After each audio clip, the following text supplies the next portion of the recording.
लू वहां से जाने लगता है। ली मैंग पूछता है, सीनियर ब्रदर, क्या आप उसे ऐसे ही जाने देंगे? तियानजुई अपने सुइयों को वापस ले लेता है और कहता है, उसने मेरे लो स्पिरिट रैंक सुइयों को इतनी आसानी से ब्लॉक कर लिया। वो फाउंडेशन लेवल में रहने वाले बाकी कल्टीवेटर्स जितना सिंपल भी नहीं है। अगर तुम पिछले दिन इसके साथ लड़ाई जारी रखते तो आखिर में तुम ही हारते। ली मैंग कहता है, लेकिन सीनियर ब्रदर, क्या आप कुछ भी नहीं करेंगे? तियानजुई कहता है, फिक्र मत करो, मैंने ये नहीं कहा कि मैं तुम्हें हेल्प नहीं करूँगा, बस ये हेल्प करने की सही जगह नहीं है। हमें बहुत सावधानी से एक अपॉर्चुनिटी तलाश करना पड़ेगा। इसके बाद हमारा सीन शिफ्ट होता है और हमें दिखाया जाता है कि क्वीन अकेले अपने कमरे में बैठकर कल्टीवेशन कर रही थी। क्वीन लू के बारे में सोचने लग जाता है और अचानक से उसकी आंखें खुल जाती है। क्वीन कहती है, ये मुझे क्या हो रहा है? कल रात से मैं सिर्फ सीनियर ब्रदर लू के बारे में ही सोच रहा हूँ। मैं अपने कल्टीवेशन पर भी फोकस नहीं कर पा रहा। तभी कोई क्वीन का दरवाजा खटखटाते हुए कहती है, सीनियर सिस्टर क्वीन, जल्दी से दरवाज़ा खोलिए। क्वीन अपने रूम का दरवाज़ा खोलती है और देखती है कि बाहर पिंक ड्रेस वाली लड़की खड़ी हुई है। क्वीन पूछती है, क्या हुआ है? पिंक ड्रेस वाली लड़की कहती है, एक बुरी खबर है। बायू पेविलियन से जियाओतियान फिर से आपके लिए मैरिज प्रपोजल लाया है। क्वीन चौंकते हुए कहती है, क्या? इसके बाद हमारा सीन शिफ्ट होता है और हमें दिखाया जाता है कि एक हॉल के अंदर सेक्ट लीडर और एल्डर्स कुर्सी पर बैठे हुए हैं और उनके सामने ही दो इंसान खड़ा हुआ है।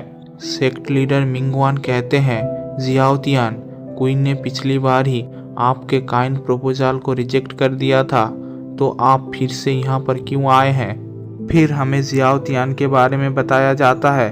इसका नाम है जियाओतियान। ये बायू पेविलियन के सेक्ट लीडर का बेटा है और इसका कल्टीवेशन फाउंडेशन लेवल के मिडिल स्टेज का है। जियाओतियान कहता है, सेक्ट लीडर मिंगवान, मेरे दिल में सिर्फ और सिर्फ जूनियर सिस्टर क्वीन ही बसती हैं, इसलिए मैं इस बार पूरी सिंसियरिटी के साथ यहाँ पर आया हूँ। इसके बाद जियाओतियान एल्डर चैन को अपनी बात बोलने को कहता है। एल्डर चैन कहता है, आज हम सिर्फ यहाँ पर हमारे यंग मास्टर की मैरिज प्रपोजल लेकर नहीं आए, हम हमारे और आपके दोनों सेक्ट के डेवलपमेंट के बारे में भी बात करने के लिए आए हैं। ये चारों सेक्ट सालों से अकेला काम करता आया है।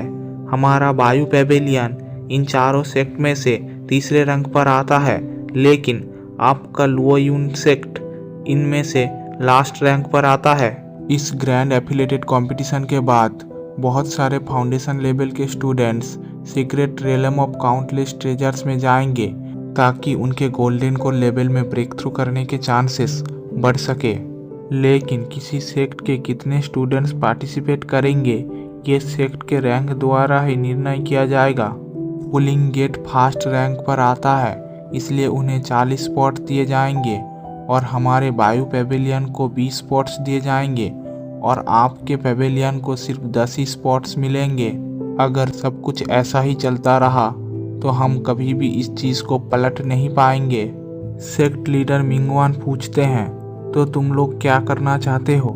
जियाओतियान कहता है, बायू पेविलियन के लीडर होने के नाते मेरे फादर ने मुझे एक मैरिज प्रपोजल के साथ यहाँ पर भेजा है ताकि हम लोग एक अलायंस फॉर्म कर सके और बाकियों को हरा सके। एल्डर ली कहते हैं, लेकिन इससे लुओयुन सेक्ट को क्या फ़ायदा मिलेगा? हम सिर्फ बाकी दो सेक्ट की आंखों में आ जाएंगे। जियाओतियान कहता है, हमारा बायू पेविलियन आप लोगों को 5 और स्पॉट देने के लिए तैयार है। एल्डर ली एक्साइटेड होते हुए कहते हैं, क्या ये सच है?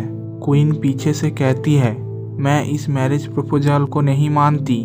सीनियर ब्रदर जाओ, मैंने पिछली बार ही आपको क्लियरली ये बता दिया था कि हम दोनों के सेक्ट की अलायंस फॉर्म करने से मुझे कोई दिक्कत नहीं है, लेकिन मैं आपकी मैरिज प्रपोजल को एक्सेप्ट नहीं कर सकती और मैं आपके लाइफ पार्टनर नहीं बन सकती। जियाओ तियान घबराते हुए कहता है, जूनियर सिस्टर क्वीन, मेरे कहने का ये मतलब नहीं था। सेक्ट लीडर मिंगवान कहते हैं, ये एक इम्पोर्टेंट मैटर है, हम बाद में प्राइवेट में इसे डिस्कस करेंगे। जियाओ तियान बहुत दूर से यहाँ तक आए हैं, तियानजुई इन्हें रेस्ट रूम तक लेकर जाओ। तियानजुई कहता है, ठीक है सेक्ट लीडर। एल्डरली मन ही मन सोचते हैं, अगर हमें ये 5 एक्स्ट्रा स्पॉट मिल जाए तो ली मैंग भी इस कंपटीशन में पार्टिसिपेट कर सकता है। तियानजुई जियाओ तियान और एल्डर चैन के साथ बाहर आ जाता है। तियानजुई जियाओ तियान से कहता है, सीनियर ब्रदर जियाओ, आप फिक्र मत कीजिए, सेक्ट लीडर ने आपके प्रपोजल को रिजेक्ट नहीं किया है। क्या सीनियर ब्रदर जाओ जूनियर सिस्टर क्वीन से प्यार करते हैं? जूनियर सिस्टर क्वीन आपको थोड़ा थोड़ा पसंद करती है।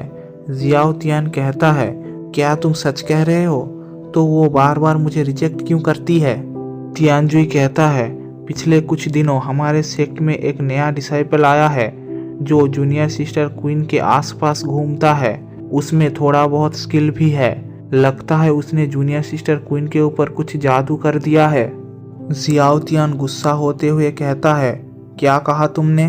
कौन है वो जिसे चारों सेक्ट्स में से कोई नहीं जानता? उसकी क्वीन के आसपास घूमने की हिम्मत कैसे हुई? तियानजुई मन ही मन हंसने लग जाता है। इसके बाद हमारा सीन शिफ्ट होता है और हमें लू को दिखाया जाता है जो ट्रेनिंग रूम में एक पपेट के सामने खड़ा हुआ है। लू अपने डेथ डिफाइनिंग सूत्रा को एक्टिवेट करके तेजी से पपेट की तरफ जाने लगता है। उसके बाद वो फ्लाइंग थंडर टेक्निक एक्टिवेट करके उस पपेट पर एक पंच मार देता है।